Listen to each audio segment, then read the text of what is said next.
मैं सारे अमृतसर वासियों का जिथे धन्यवाद करना चाहना कि इस जी कोविड-19 के खिलाफ जी जंग है उन्होंने सारे ने बहुत सहयोग दिता है, सरकार का, एडमिनिस्ट्रेशन का, और एक दूसरे के नाल बड़ा सहयोग दिता है। जोड़े साढ़े प्रिकॉशनस हैं वो भी ले है जिहदे नाल कि जोड़ा रेट ऑफ ग्रोथ जोड़ा कि अमृतसर का सारे नालों हाईएस्ट सीगा वो उस तो थले आया है जी। ये बड़ी जी सिंपल जी गल्लां हैगियां, मैं पहला भी बेनती कर चुके हैं, अज फिर आपके राही मैं ये सारे मैसेज पहुँचाना चाहवागा कि जिवें आप टैलीफोन पर SMS कहने जी, बस SMS याद रखने की लड़ हैगी है सानू। पहला S जोड़ा है जी वो है सोशल डिस्टेंसिंग, जोड़ा 2 नंबर पर M है वो है मास्क, और जो तीसरा है वो सैनिटाइजेशन है, जिहदे कि साडा आपां साबुन के नाल अपने हत्थ धोंदे रहना है थोड़ी थोड़ी देर बाद। ये जोड़ा SMS प्रिकॉशन जोड़ा है जे आप लै लें तो ये बहुत दूर तक सानू कोविड की जंग के लैके जाता है, और ये सिंपल जो प्रिकॉशन है जोड़े कि सानू बचा सकते हैं। और ये इस गल तो साबित हो चुका है कि साढ़े कई केसेस के गल सामने आई हैगी है कि जिथे कोई करोना तो संक्रमित कोई पेशेंट सी वो नहीं सी उन्होंने पता, क्योंकि सिम्पटम्स नहीं सीगे, उन्होंने किसी गड्डी के किसी नाल ट्रैवल किया या किते इकट्ठे बैठे 2-3 लोगों नाल, उन्होंने चो जिन्होंने मास्क पाए हुए थे और अपना सोशल डिस्टेंस मेनटेन किया होया सीगा वो इस संक्रमण तो बच गए, और जिन्होंने नहीं ये प्रिकॉशन ले हुए थे वो पॉजिटिव आए हैं। और ये रिपीटडली केस तो बाद केस के देखने आ रहा सामने। सो ये बड़े ही सिंपल जे जोड़े प्रिकॉशन है SMS जो आप याद रखीए तो बड़ा सौखा है सानू याद रखना भी। 3 प्रिकॉशन है जी, सोशल डिस्टेंस, मास्क तो सैनिटाइजेशन, जिहदे कि असीं हत्थ साबुन नाल धोने है जी। अपने जे किते भी बाहर जाते हैं किसी भी चीज़ में बाहर हत्थ लगाने जी, उस तो बाद हत्थ जरूर धो लीए साबुन नाल। अपने जे मूँह, नक, कान नूं, अखां नूं हत्थ लगाना है तो वो हत्थ लगाने तो पहला हत्थ साबुन नाल धोने बहुत ज़्यादा जरूरी है। ये सिंपल प्रिकॉशन है जी साढ़े। जे किसी भी जी कोई जोड़े सिम्पटम्स है, कोई खांसी, नज़ला, बुखार, सुक्की खांसी है जी, किसी को छाती के उत्ते जिवें वेट होंदा या साह लैण दे विच कोई तकलीफ आ रही है ना, तो कोई भी सिम्पटम्स आते हैं, कोई भी लक्षण आते हैं, तो अपने नीयरेस्ट जो स्वास्थ्य केंद्र है उत्थे या साडा जिहड़ा गवर्नमेंट मैडिकल कॉलेज के नाल हॉस्पिटल है उत्थों का हैल्पलाइन है जी। हैल्पलाइन नंबर है जी 2421 मैं फिर रिपीट कर रहा 2421 लैंडलाइन है जी। इस दे उत्ते संपर्क कर सकते हैं जी तुरंत। और ये जोड़ा है जी एक हुण साडा जिवें त्यौहार बड़ा इंपॉर्टेंट है, रखड़ी का त्यौहार है वो आ रहा है, उस दे संबंध दे विच बेनती हैगी जी सारिਆਂ ਨੂੰ कि जिहड़े भी तुहाडे भैन भरावां दा एक बड़ा जिहड़ा निघा प्यार का एक फैसटीवल हुंदा ਉਹਦੇ ਵਿੱਚ एक दूसरे ਨੂੰ मास्क का जिहड़ा गिफ्ट है वो जरूर दईए।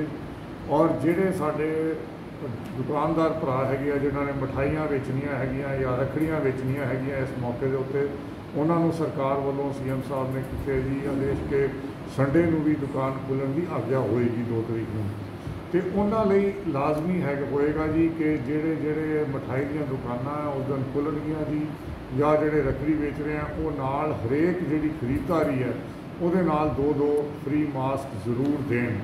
और जोड़े कोई गाहक है जी जोड़े जाते हैं ये मिठाई लैन वास्ते या रखड़ियाँ लैन वास्ते वो इंसिस्ट करन जी उस उन्होंने दुकानदारों के उत्ते कि जी तुसीं मैनूं अपने फ्री 2 मास्क दो। ये गल 2 मास्क की नहीं है जी, बहुत छोटी जी गल हैगी है, लेकिन एक स्नेहा है, एक प्रिकॉशन है। और एक भैन भरा का जोड़ा पवित्र रिश्ता होंदा उहदे विच एक दूजे की सुरक्षा का जोड़ा है वो बीड़ा लैंदे आ। तो मैं समझदा कि अज के माहौल के कोविड-19 के माहौल के मास्क देना इस सुरक्षा का एक बहुत बड़ा प्रतीक है, क्योंकि वो नाल जिहड़ी भैन है जी वो अपने भरा की सुरक्षा लोड़ींदी कर रही है, और जिहड़ा भरा है जी वो अपनी भैन की सुरक्षा परमात्मा तो मंगदा है, और इसका प्रतीक वजों ये मास्क दिंदा है। सो इसनूं असीं एक हिस्सा बना लीए इसका ऐतकी की रखड़ी का। मैं समझदा कि ये बहुत लाहेबंद भी होएगा और बहुत दूर तक जाएगा भैन भरा नूं सुरक्षित रखने के विच। सो ये कुछ छोटिया छोटिया जी गल्लां हैगियां जी। ये इसलिए मैं क्योंकि मैंशन कर रहा जी क्योंकि साढ़े अमृतसर के जोड़े लोग है बहुत जी लार्ज तादाद के 95% मैं कहवागा वो प्रिकॉशन लै रहे हैं ऑलरेडी और बहुत सहयोग दे रहे हैं। और ये उन्होंने हिम्मत है सारिਆਂ ਦੀ जिन्हां दा मैं धन्नवादी भी हाँ कि ये जिहड़े साडे कोरोना पॉजिटिव के साडे केसिस जिथे कि स्टेट दे विच शुरू ही तो बहुत वध गए सीगे, बाहरों लोग आए सीगे। सो वो जिहड़ा हुण साडा हाईएस्ट नंबर सीगा जिहदे विच वो हुण थल्ले आया हैगा जी।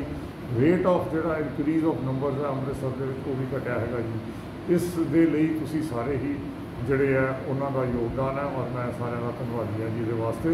ये लेकिन जिहड़े कुछ थोड़े जे लोग हैगे आ जी 2-4% जिहड़े कि प्रिकॉशन नहीं लै रहे, मास्क नहीं पाते या सोशल डिस्टेंसिंग नहीं मेनटेन कर रहे, सोशल हाइजीन नहीं रख रहे हैगे आ जी, उन्होंने जी मेरी मुड़ के बेनती है कि ये तुसी अपने आप को खतरे च ना पाओ, अपने परिवार को खतरे च ना पाओ, अपने आंढ गुआंढ को, समाज को, कुल मनुखता को खतरे दे विच ना पाओ जी। ये साडी सारिਆਂ की जिम्मेवारी है। कल्ली ये नहीं है जी गल कि सरकार आके जी साडे मूँह ते मास्क बनेगी जी तां ही असीं रखांगे जी। दूसरा जी ध्यान दे विच आया जी कुछ ऐसे लापरवाह लोग है मास्क ले लेंदे आ सिर्फ इस वास्ते भी जे रस्ते कोई चैकिंग हुई या जी पुलिस ने रोकया तो जी मूँह ते कर लांगे, वो मास्क लगा के थल्ले लमका के इत्थे ठोडी दे थल्ले रख दे जी। उस मास्क का जी कोई फायदा नहीं हैगा। वो तुसी मतलब कोरोना जिहड़ा वायरस हैगा उहनूं ते धोखा नहीं दे सकते, उहदे नाल अपने आप नूं धोखा दे रहे हैं आपां जे इदां दी कोई लापरवाही करते हैं। सो ये मेरी बेनती है जी इदां दी लापरवाही बिल्कुल ना बरती जाए। ये बड़ी हानिकारक हो सकती है और जानलेवा भी साबित हो सकती है जी। एक जिहड़ी जी होर मैं बेनती करनी चाहना कि साडे घरां दे विच जिथे बजुर्ग हैगे आ जी कोई या कोमॉर्बिड है जिन्हां नूं कोई होर बीमारी है, हार्ट प्रॉब्लम है जी, किसी नूं कोई कैंसर है जी, किसी नूं कोई लिवर की प्रॉब्लम है जी, किडनी की प्रॉब्लम है जी, डायबिटीज़ है सीवियर और वेरी हाई ब्लड प्रेशर है जी, जिन्होंने भी इदां की कोई बीमारियां हैं जी उन्हों का विशेष ध्यान रखने की सानूं लोड़ है। क्योंकि ये जिहड़े कोमॉर्बिड पेशेंट्स हैं वो ज़्यादा रिस्क के उत्ते हैगे आ और देखा गया कि जिन्नियां भी साडियां कैजुअलटीज़ होईयां इत्थे जिन्नियां मौतां होईयां कोरोना तो उन्होंने 95% जिहड़े लोग सीगे वो दूजी बीमारियों के नाल सीगे और उन्होंने डेथ उस करके हुई है। हाँ वो कोविड पॉजिटिव भी सीगे, इस करके उन्होंने असीं कोविड के जिहड़ी आंकड़े उन्होंने डेथ का आंकड़ा भी जुड़ जाता है। लेकिन जिहड़े भी लोग जिन्होंने इदां की कोई बीमारी है उन्होंने तो बिल्कुल बाहर नहीं आने देना चाहिए जी। उन्होंने बजुर्गों को घरे रखना चाहिए, सामभ के रखना चाहिए, साडा फर्ज बनता सारिਆਂ ਦਾ। ये जो असीं प्रिकॉशन लैंदे हाँ जी तो मैं समझदा एक बहुत हद तक साडा अगे जाएगा मदद करने दे विच कि जी कोरोना ते असीं ठੱਲ पा सकीए। कल कुछ नंबर्स कल दे वधे सीगे जी। साडे सेंट्रल जेल दे विच साडे डॉक्टर पॉजिटिव आए सी, उस तो बाद ये फैसला लिया गया कि सारे के सारे जोड़े है उत्थे इनमेट्स है सारे के टेस्ट कराए गए, सारे स्टाफ के टेस्ट कराए गए हैं। इस तरह साढ़े BSF बटालियन है जी उन्होंने हैडकुआर्टर के एक लोग जोड़े बाहरों आए थे उन्होंने पॉजिटिव पाए गए तो उस बाद उत्थे भी सारे के सारे जोड़े साढ़े फोर्स के ऑफिसर्स हैं, जवान हैं, उन्होंने भी टेस्ट कराए गए। सो वो नंबर आए है लेकिन वो मोस्ट ऑफ दैम एसिम्टोमैटिक हैं और जल्दी ठीक होकर अपने अपने घर ही चले जाएंगे। लेकिन ये कहने का जिथे तक मेरा मतलब ये इन्ना ही है जी कि जिथे थोड़ी जिथे सावधानी घटी उत्थे दुर्घटना घटी। इस गल को असी बिल्कुल ध्यान च रखना है। ये जोड़ा SMS का जोड़ा प्रिकॉशन है ये असी जरूर लेना है ताकि असी अपने कोविड-19 को ठੱਲ पा सकीए। जिथे भी ये असी कोशिश कर रहे हैं कि जी इससे जोड़ा वाधा है उन्होंने ठੱਲ पै जाए, उत्थे ही एट द सेम टाइम सरकार वालों ये पुख्ता प्रबंध भी किए गए हैं। जिहड़े साडियां हेल्थ फैसिलिटीज़ हैगियां वो कैटेगरी लेवल 1, लेवल 2, लेवल 3 तीन किस्म दियां हैगियां जी। जिहड़ियां लेवल 1 हैगियां उन्हां दे लई हैगियां जिहड़े कि एसिम्टोमैटिक हैं, जिन्होंने लक्षण नहीं है या बहुत ही माइल्ड सिम्टम है और यंग है लोग, वो असी 1000 बेडेड एक फैसिलिटी क्रिएट की है जी ताकि जे कोई नंबर वाधा भी होंदा तो साढ़े को ये पुख्ता प्रबंध होण और लोगों को ये सहूलत उत्थे मिल सके जी। मेरिटोरीअस स्कूल के सैटअप किया गया। उस तो बाद जो लेवल 2 है जी जोड़े सिम्टोमैटिक है उन्होंने वो अलग तो इत्थे साडे मानावाला CLC के भी सैटअप किया गया और कुछ बैड जोड़े गुरु नानक हॉस्पिटल है। और जोड़ा लेवल 3 है क्रिटिकल केयर का जोड़े कि साडे सीरीयस पेशेंट्स हैं वो गुरु नानक देव हॉस्पिटल जोड़ा कि गवर्नमेंट मैडिकल कॉलेज का हिस्सा है जी उत्थे साडे आइसोलेशन वार्ड हैं। इस तो अलावा कुछ साडे प्राइवेट जोड़े हॉस्पिटल्स है जोड़े वड्डे हॉस्पिटल ने इत्थों के जिहदे विच कि श्री गुरु रामदास हॉस्पिटल हैगा जी जिहड़ा कि मैडिकल कॉलेज के नाल अटैच्ड है। फोर्टिस हॉस्पिटल हैगा जी, अमनदीप हॉस्पिटल हैगा जी, IV हॉस्पिटल है, उत्थे भी कोविड की ट्रीटमेंट चल रही है। ਜਿਹੜੇ लोग उत्थे अपनी मर्जी नाल जाना चाहते हैं वो गए हैगे आ, ਉਹਦੇ 'ਚ भी कोई दिक्कत नहीं है। लेकिन ਜਿਹੜੇ वो हॉस्पिटल नहीं अफोर्ड कर सकते उन्होंने ਲਈ सरकार वालों भी पुख्ता प्रबंध किए गए हैगे, उन्होंने ਲਈ ਬੈੱਡਸ गवर्नमेंट हॉस्पिटल ਦੇ ਵਿੱਚ उपलब्ध हैगे आ। सो जिथे बंदोबस्त सारे किए गए हैं उत्थे साडा जिहड़ा रिकवरी रेट बड़ा अच्छा हैगा। बहुत लोग जिहड़े कि 1000 तो वध लोग जिहड़े हैगे आ ठीक होकर अपने अपने घरी जा चुके हैगे जी।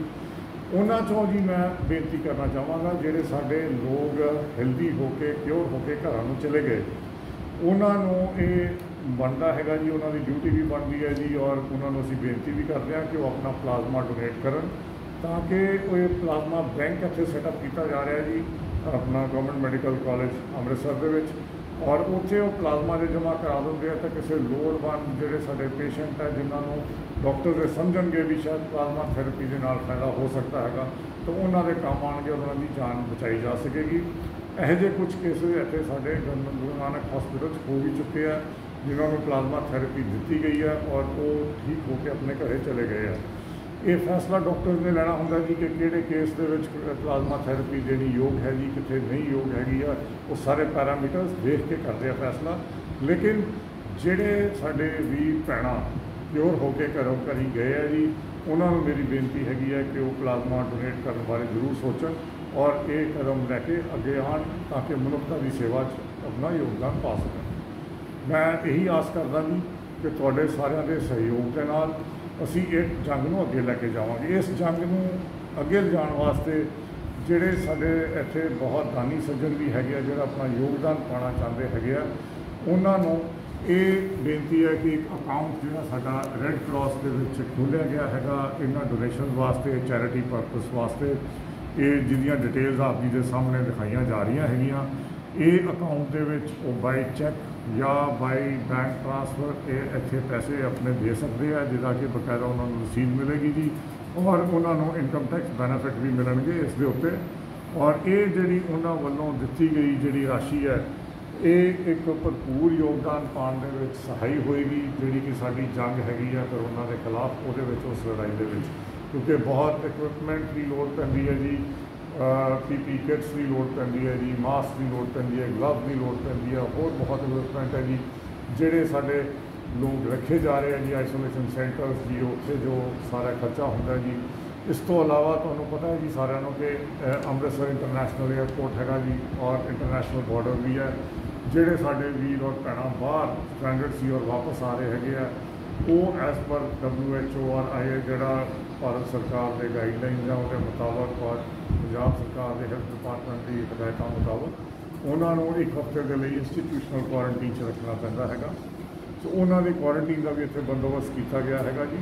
और उस तो बाद जे 5वें दिन उन्होंने टेस्ट हो जाता हैगा, जे 7वें दिन तक वो ठीक होंगे नैगेटिव रिपोर्ट आ जाती है तो अगले 7 दिन लिए उन्होंने अपने अपने घर के क्वारंटीन लिए भेजा जाता है। सो ये प्रोटोकॉल फॉलो किया जा रहा हैगा जी। और इस दे विच मैं एक बार फिर यही आस करदा कि सारे आप योगदान पावांगे और एक प्रिकॉशनस जिहड़े हैगे आ जी SMS प्रिकॉशनस साडे जिहड़े आ सोशल डिस्टेंसिंग, मास्क और सैनिटाइजेशन जिहदे विच कि हत्थ साबुन नाल धोने आ चंगी तरह 20 सैकेंड दे इन्हां दा जे असीं पालना करांगे तां कोई वजह नहीं है जी कि असीं इस जिहड़ी अलामत हैगी आ कोविड-19 दी इस ते ठल पा सकीए। बहुत बहुत धन्यवाद।